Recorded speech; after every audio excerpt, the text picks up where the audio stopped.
ٹھیک ہے جی، اب آتا ہے دواؤں کا حصول و تحفظ.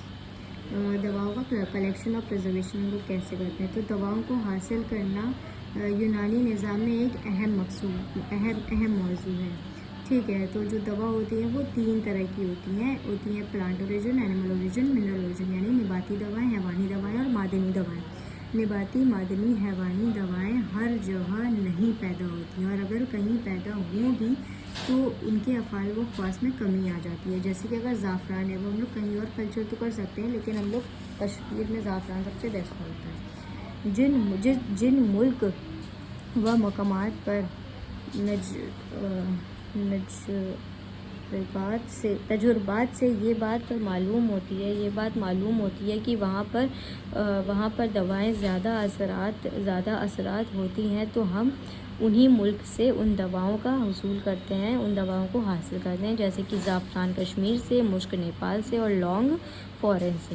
اب دواؤں کو حاصل کرنے کے کیا کیا طریقے ہیں. سب سے پہلے اس کا مناسب وقت اور مخصوص طریقہ ایک ہوتا ہے دواؤں کو حاصل کرنے کا. دواؤں کو حاصل کرنے کے لیے ایک مناسب وقت اور مخصوص طریقہ ہوتا ہے. سب سے پہلے ہم کہیں گے پلانٹ اوریجن ڈرگ جو ہیں، یعنی نباتی دوائیں ہیں، ان کو کیسے ہم لوگ اس کو حاصل کرتے ہیں. 80% سب سے پہلے یونانی میں پلانٹ اوریجن ڈرگز ہی ہوتی ہیں. کسی نبات کے تمام اجزاء کا استعمال کرتے ہیں، جیسے کہ جڑ، تنا، پھول، چھال، پھل، تخم، دودھ اور گم. ان سب کا ہم لوگ استعمال کرتے ہیں. گم یعنی گوند. ٹھیک ہے، سب سے پہلے پھول اور پتوں کو ہم لوگ کیسے یوز کرتے ہیں.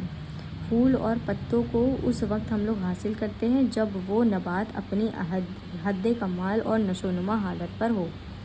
تخم اور پھل کو ہم لوگ کب کرتے ہیں؟ جب کسی بھی درخت سے اس کے پھل نیچے گرنے لگیں، تب اس وقت ہم لوگ پھل اور تخم کو حاصل کرتے ہیں. جو نیچے گرا ہوا پھل ہے اس کو نہیں ہم لوگ یوز کرتے، اس کے علاوہ ہم لوگ درخت میں لگے ہوئے پھل کو حاصل کرتے ہیں.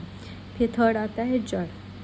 کسی درخت کی جڑ ہم اس وقت حاصل کرتے ہیں جب درخت اپنے حد کمال اور نشو نما حالت میں ہو. اور کسی بھی درخت کی جڑ ہم لوگ پھل نکلنے سے پہلے حاصل کر لیں. جڑ کو پھل نکلنے سے پہلے حاصل کر لیا جاتا ہے، کیونکہ پھل نکلنے کے بعد جو اس کے دوائی یا مخصوص اجزاء جو ہوتے ہیں وہ پھل کی طرف مائل ہو جاتے ہیں. اور بارک اور برانچز یعنی شاخ اور چھال کو کیسے جب درخت اپنا حد کمال اور نشو نما حالت میں ہوتا ہے تب حاصل کرتے ہیں. بوٹیوں کو ہم لوگ کب حاصل کرتے ہیں؟ جب وہ اپنی نشو نما حالت میں ہوتی ہیں، تبھی ہم لوگ ان کو حاصل کرتے ہیں. گوند کو سورج نکلنے سے پہلے یا سورج ڈوبنے کے بعد حاصل کیا جاتا ہے، کیونکہ سورج کی روشنی پڑنے سے گوند میں تحلیلی پیدا ہو سکتی ہے اور گوند میں خرابی آ جاتی ہے. اب یہ ہو گئی پلانٹ اوریجن ڈرگ کیسے ہم لوگ کرتے ہیں. اب معدنی دواؤں کو کیسے ہم لوگ حاصل کرتے ہیں.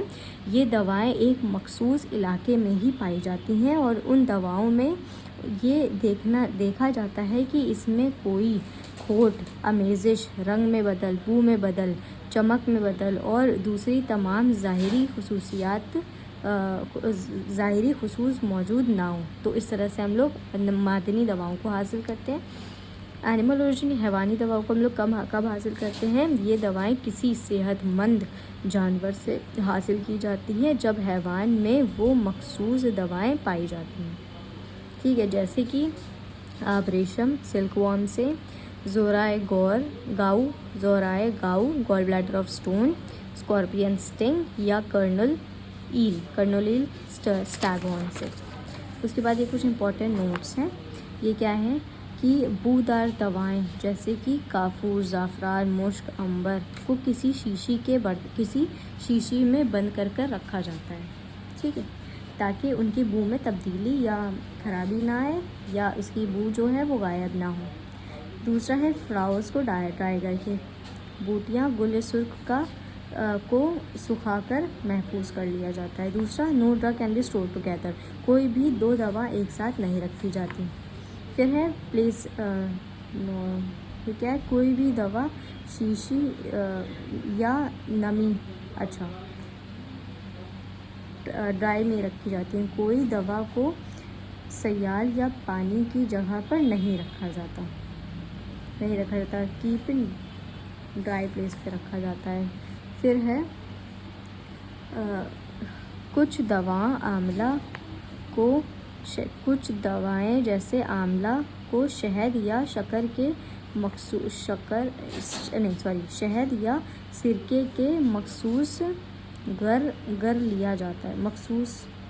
محفوظ کر لیا جاتا ہے. اچھا، آملہ یا شیرے یا آملہ میں یا سرکہ میں محفوظ کر لیا جاتا ہے، جیسے کہ سیب کا مربع، آملہ کا مربع، بیل کا مربع.